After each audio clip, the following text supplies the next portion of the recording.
एका हॉस्पिटलमध्ये एक वडील जोरात ओरडत होते की माझा मुलगा आतमध्ये मरतोय आणि तुम्ही आत्ता आलाय, तुम्हाला लाज वाटत नाही का? डॉक्टर असून सुद्धा एवढा उशीर? डॉक्टर घामाने ओले चिंब झाले होते. त्यांनी काहीच म्हटलं नाही. त्यांनी म्हटलं, सॉरी, मला जेवढा लवकर येता येईल तेवढा लवकर मी आलो, असं म्हणून ते ऑपरेशन थिएटर मध्ये निघून गेले. 2 तासानंतर डॉक्टर हसत ऑपरेशन थिएटरच्या बाहेर आले आणि म्हटले, अभिनंदन, तुमचा मुलगा वाचलाय. वडील काही बोलणार त्याच्या आधीच डॉक्टर तिथे न थांबता तिथून निघून गेले.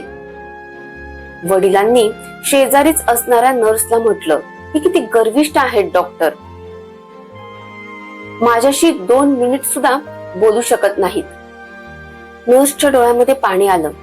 ती म्हटली, सर, ते गर्विष्ठ नाहीयेत. आज सकाळीच त्यांचा एकुलता एक मुलगा ऍक्सिडेंट मध्ये वारला आणि डॉक्टर साहेब त्यांच्या मुलाच्या अंत्यविधीतून उठून आले होते तुमच्या मुलाला वाचवण्यासाठी. आणि आता सुद्धा परत ते एवढ्या गडबडीमध्ये गेले ते त्यांच्या मुलाला अग्नी देण्यासाठी.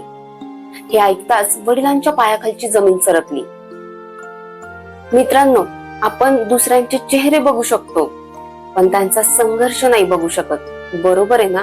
व्हिडिओ आवडला असेल तर लाईक, शेअर आणि सबस्क्राईब करायला विसरू नका. थँक्यू.